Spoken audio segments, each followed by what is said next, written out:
Experiment करेंगे जिसका नाम है इलेक्ट्रोलिसिस ऑफ वाटर। मतलब आपको पानी के मॉलिक्यूल को स्प्लिट करना है, उसको तोड़ना है इलेक्ट्रिसिटी की मदद से, और वो टूटेगा। एक तो हाइड्रोजन गैस बनाएगा, और हाइड्रोजन गैस के साथ वो एक ऑक्सीजन गैस भी बनाएगा, क्योंकि हाइड्रोजन के अंदर दो ही चीज़ होती है, और पानी के अंदर, वाटर के अंदर, एक तो हाइड्रोजन और एक ऑक्सीजन, तो वो दोनों गैस की फॉर्म में बनाएगा। इसके लिए हमने ये हमारा तैयार कर लिया है, और इसमें हमने एक लिया है बैटरी, जो हमारा इलेक्ट्रिसिटी का सोर्स होगा। उसके साथ हमने दो कार्बन रोड ली हैं।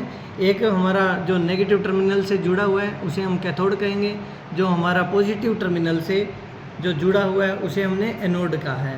उसके साथ हमने ये लिया है बीकर, और इस बीकर के अंदर है पानी के साथ हम की ड्रॉपर की मदद से थोड़ा सल्फ्यूरिक अम्ल डालेंगे, H2SO4 इसलिए डालेंगे क्योंकि हमारे पानी के सॉल्यूशन को हमें आयनिक करना है। आयनिक करने से होगा क्या, हमारा जो इलेक्ट्रिसिटी का कंडक्शन है वो आसानी से हो जाएगा, हमारा सर्किट जल्दी पूरा होगा और हमारी इलेक्ट्रिसिटी का फ्लो भी बढ़ेगा।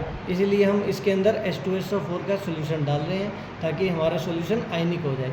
आप लोगों को पता है कि H2SO4 कैसे टूटता है, अगर उसका ब्रेकडाउन होगा आयनिक में, वो टूटेगा H2 पॉजिटिव और OH नेगेटिव आयंस के अंदर। और जब तक आयंस नहीं होंगे, पॉजिटिव नेगेटिव एनायन कैटायन नहीं होंगे किसी भी सॉल्यूशन में, तब तक वो इलेक्ट्रिसिटी का कंडक्शन नहीं कर सकता। इसीलिए हमने इसमें मिलाया है H2SO4। अभी हम अपनी बैटरी को ऑन करेंगे।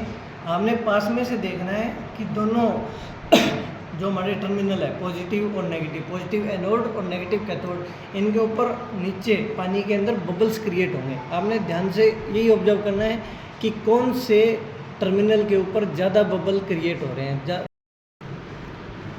अभी देखो कौन से टर्मिनल के ऊपर ज़्यादा क्रिएट हो रहे हैं। एक एनोड है, एक कैथोड है। कैथोड नेगेटिव है और एनोड पॉजिटिव है। अगर आप ध्यान से देखोगे तो कैथोड के ऊपर आपको एनोड से 2 टाइम्स आपको ज़्यादा बबल्स क्रिएट होते हुए दिखेंगे।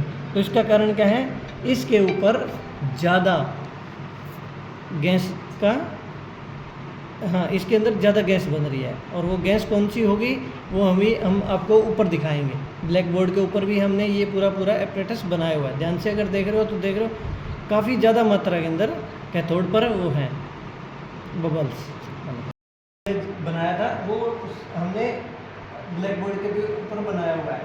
अभी आप ध्यान से देखेंगे, हमने जो कैथोड नेगेटिव टर्मिनल यहाँ लिया था वो नेगेटिव इधर लिया, जो पॉजिटिव इधर लिया था वो पॉजिटिव हमने इधर भी लिया।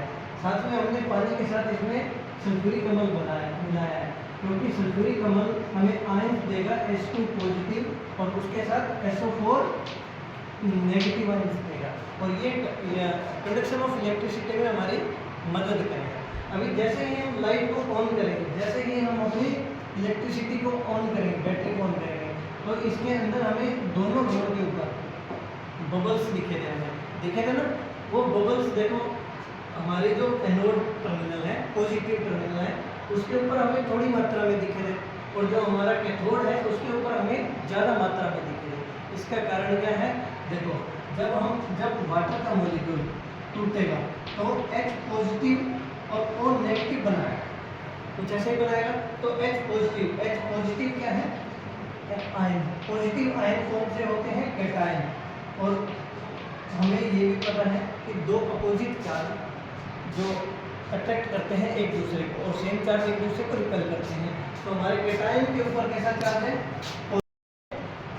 कैटायन के ऊपर पॉजिटिव चार्ज है, और हमारे कैथोड के ऊपर नेगेटिव चार्ज है। तो ये पॉजिटिव चार्ज जब स्प्लिट होगा पानी से, वाटर से, तो ये अट्रैक्ट करेगा कैथोड के ऊपर। कैथोड के ऊपर करेगा तो यहाँ जो बबल्स बन रहे थे वो किसके बनेंगे, हाइड्रोजन गैस के, क्योंकि ये हाइड्रोजन कहाँ जाएगी, हमारे कैथोड की ओर जाएगी।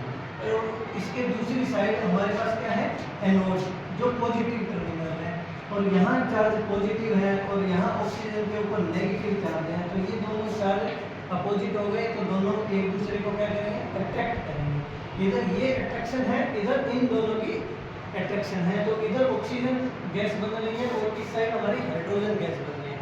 और अगर आपने देखा होगा तो इसमें हाइड्रोजन गैस ज़्यादा मात्रा में थी, ऑक्सीजन हमारी कम मात्रा में थी। इन दोनों के ऊपर रिएक्शन क्या होती है वो इधर देख लो। ये हमारा हाइड्रोजन है,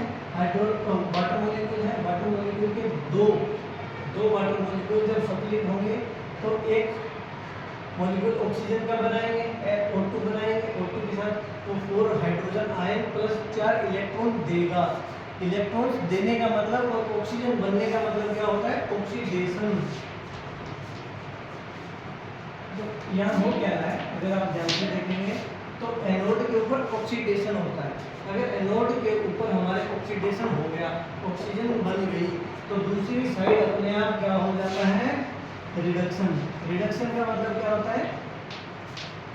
या तो हाइड्रोजन गैस का बनना, या अगर हाइड्रोजन गैस बनेगी या हाइड्रोजन आएंगे, या फिर हमारे इलेक्ट्रॉन्स आते हैं। रिडक्शन का मतलब ये है गेन ऑफ इलेक्ट्रॉन्स। तो यहाँ दो वाटर मॉलिक्यूल इलेक्ट्रॉन्स गेन कर यहाँ हाइड्रोजन गैस बनाएंगे और दो OH नेगेटिव आयंस भी बनाएंगे। इसी तरह हमने देखा कि इलेक्ट्रिसिटी की मदद से हम वाटर का सप्लीशन कर वाटर मॉलिक्यूल का सप्लीशन कर हाइड्रोजन और ऑक्सीजन गैस को बना सकते हैं। और इन दोनों गैसों की हम नेचर भी चेक कर सकते हैं। अब ये तो हमें पता है कि हमने बुक से देख लिया, इधर हाइड्रोजन बनता है, इधर ऑक्सीजन बनता है। इसको चेक करने के लिए अगर इस हाइड्रोजन गैस को हम कलेक्ट करेंगे और इसको हम बर्न करने की कोशिश करेंगे तो ये पॉप साउंड क्रिएट करेगी। और दूसरी तरफ अगर इस ऑक्सीजन की साइड हम कैंडल को लेकर जाएंगे तो कैंडल की फ्लेम तेज़ हो जाएगी, उसकी फ्लेम बड़ी हो जाएगी। तो वो हमें क्या बताता है कि इसमें ऑक्सीजन गैस है जो बर्निंग को हेल्प कर रही है। और इधर पॉप साउंड आएगी, आप लोगों को पता ही है पॉप साउंड क्या करती है, हाइड्रोजन गैस के कारण बनती है। Thank you.